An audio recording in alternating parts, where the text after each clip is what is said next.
मेरे गांव से वो जंगल 2 या 1.5 किलोमीटर दूर था, जिसे पार करके मेरे खेतों में जाया जा सकता था। दिन के समय में वह जंगल जितना सुंदर दिखता था, रात के समय उतना ही रहस्यमय और डरावना लगता था। उस जंगल के बारे में तरह तरह की कहानी प्रचलित थी। मैंने गांव के बड़े बुजुर्गों को अक्सर यही कहते सुना था कि रात के समय वहां पर रूह भटकती है। लेकिन एक सुबह जब उस जंगल में एक आदमी की लाश मिली, तो पूरे गांव में एक दहशत सी फैल गई। हैरत की बात ये कि उस आदमी के शरीर पर कहीं कोई चोट का निशान तक नहीं था, मगर एक बात ऐसी थी जिसने सभी के होश उड़ा कर रख दिए थे, और वो थी उस आदमी की आंखें, जो अब भी खुली हुई थी और बहुत ज्यादा लाल थी, जैसे उसके शरीर का सारा खून उसकी आंखों में उतर आया हो। जिस किसी ने ये देखा वो डर से कांप उठा और शरीर में एक भयानक जहर की लहर सी दौड़ गई। रही सही कसर वो भी एक तांत्रिक ने पूरी कर दी, जब उसने बताया कि ये काम किसी जंगली जानवर या इंसान का नहीं है, बल्कि किसी प्रेत आत्मा का है। उसके बाद उस जंगल के बीचों बीच एक छोटा सा मंदिर बनाया गया, ताकि प्रेत आत्माओं की दहशत कुछ कम हो सके। उसके बाद ये घटना कुछ समय तक हर किसी के दिलो दिमाग पर हावी रही, मगर वो घटना एक शुरुआत थी। धीरे धीरे सब कुछ सामान्य होने लगा, मगर आगे जो कुछ होने वाला था वो काफी खौफनाक था, जिसका गवाह मैं भी बनने वाला था। सर्दी का मौसम आ गया था, ठंड अपनी चरम सीमा पर पहुंच गई थी। रात होते ही चारों ओर घने कोहरे की एक चादर सी बीछ जाती थी।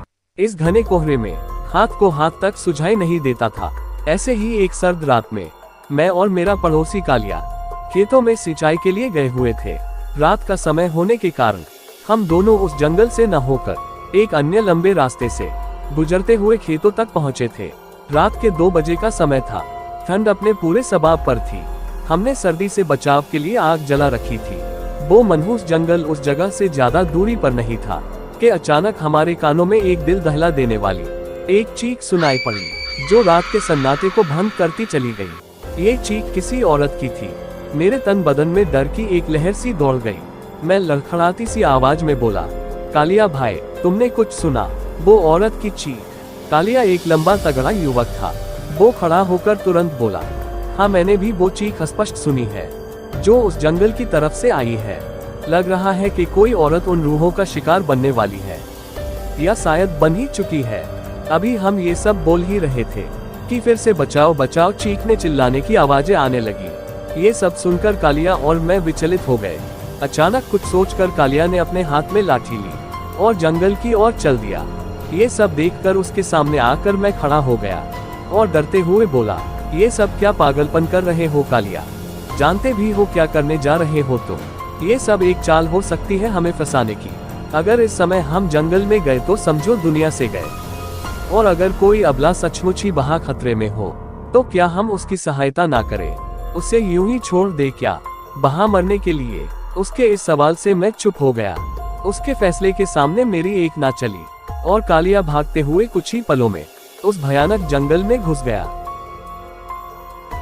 मुझे ना चाहते हुए भी उसका साथ देना ही पड़ा। थोड़ी देर बाद ही हम घने जंगल के बीचों बीच खड़े थे। घनी ओस में नहाए पेड़ पौधे से पानी की बूंदें सी टपक रही थी। घने कोहरे में हम आंखें फाड़ फाड़ कर देखने का प्रयास कर रहे थे।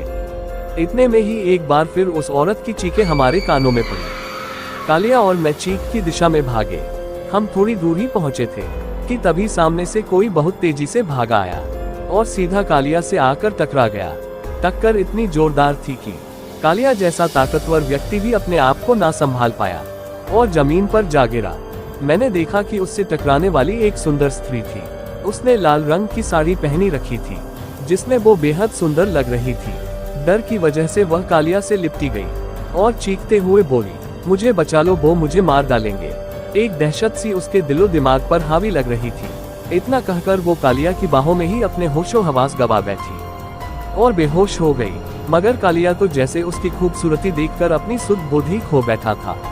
उसे बेहोश देखकर वह जैसे नींद से जागा और मेरी तरफ देखते हुए बोला, जा जल्दी से पानी लेकर आ, क्योंकि इसे होश में लाना जरूरी है।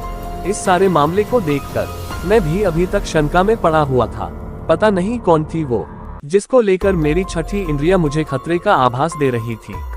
मैंने कालिया को जवाब दिया, अरे पागल, होश में तो तू आ और अपनी जान बचाकर भाग यहाँ से। कालिया मेरे इस जवाब पर जैसे चीर सा गया और बोला, ठीक है, अगर नहीं जाएगा तो फिर मैं ही चला जाऊंगा। उसके जिद के सामने एक बार फिर मैं झुक गया। मैं पानी लेने वहां से चल पड़ा। वहां से थोड़ी दूर पर ही एक मंदिर मौजूद था, जिसके पास ही एक पुराना कुआं भी मौजूद था। मैंने कुएं से पानी खींचा और इधर उधर नजर दौड़ाने लगा। मुझे एक टूटी सी बाल्टी नजर आई। मैंने उसमें पानी लिया और जल्दी जल्दी वहां से चल पड़ा। अभी मैं रास्ते में ही था कि छम छम की आवाज मेरे कानों में पड़ी। ऐसा लग रहा था जैसे कोई औरत अपने घुंघरू खनखाती हुई वहां से गुजर रही हो। मेरा दिल अब जोर जोर से धड़कने लगा और तेज कदमों से वहां से भागा। उसी समय फिर से और एक बार दिल दहला देने वाली चिन्हें सुनाई दी और मैं उसी दिशा में भागना शुरू कर दिया। तो दोस्तों, आगे क्या हुआ सुनते हैं अगली कहानी में। आज के लिए इतना ही, फिर मिलते हैं पार्ट 2 के साथ।